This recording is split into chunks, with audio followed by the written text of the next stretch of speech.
అసభ్యకరమైన పోలికలు, అసభ్యకరమైన మాటలు, ఇది చాలా జనరల్ అయిపోయింది. కానీ ఒకటి సార్, సోషల్ మీడియా అవసరం అనేది ఈవెన్ ఫిల్మ్ ఇండస్ట్రీకి కూడా చాలా అవసరం అయిపోయింది. మొన్న మధ్య నాగ చైతన్య అనుకుంటా అన్నారు, సోషల్ మీడియాకి ఎంతో ఖర్చు పెడతా ఉంటే కానీ మన సినిమాలు హిట్ అవ్వవు, మెయిన్ దాన్ని చూసుకోవాలి.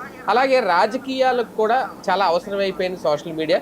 అంటే దీన్ని కంప్లీట్గా రాజకీయాల్లో క్లోజ్ చేయగలుగుతారా అనేది కాదు, కానీ ఇప్పుడు మనం అనుకున్నది ఏదైతే ఉందో ఈ మార్ఫింగ్లు ఇవన్నీ కంట్రోల్ చేయడం అనేది రాజకీయాలు, మిగిలిన ఇండస్ట్రీల గారిని వదిలేద్దాం, రాజకీయాల్లో అది సాధ్యం అవుతుంది. అసలు సోషల్ మీడియా లేకుండానే రాజకీయాలు లేవన్నట్టు ఉన్నాయి. లేదండి, వ్యవస్థ నాకు చాలా బాధ అనిపించేది ఏంటంటే, అంటే కళ్ళెదురుగుండా చూస్తున్న విధ్వంసం చూస్తూ బాధేస్తోంది, భవిష్యత్తు గురించి భయమేస్తోంది.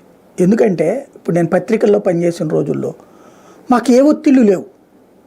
ఇప్పుడు నేను ఈనాడులో పనిచేసిన రోజుల్లో అప్పటికీ తెలుగుదేశం పేపర్ అనే ముద్ర ఉండేది, కానీ నాలాంటి వాళ్ళ మేనేజ్మెంట్ ఎక్కడ ఇబ్బంది పెట్టలా. వార్త రాసినప్పుడు అంతకైతే తెలుగుదేశాన్ని క్రిటిసైజ్ చేస్తూ రాసే వార్తను లోపల పేజీలు వేసేవాళ్ళు, కాంగ్రెస్ని క్రిటిసైజ్ చేసే వార్తని ఫ్రంట్ పేజీలు వేసేవాళ్ళు. ఆ రోజుల్లో నాకు అంత ఐడియా కూడా ఉండేది కాదు, ఇట్లాగా లేదు, ఇంత దారుణంగా లేదు. రెండవది, ఆ ప్రింట్ మీడియాలో కొంత నమ్మకం కోల్పోతున్న రోజులలో, అంటే కొంత మనం ఇట్లా రాయాలి అని ప్రెషర్స్ బిగినైన రోజులు, లేదా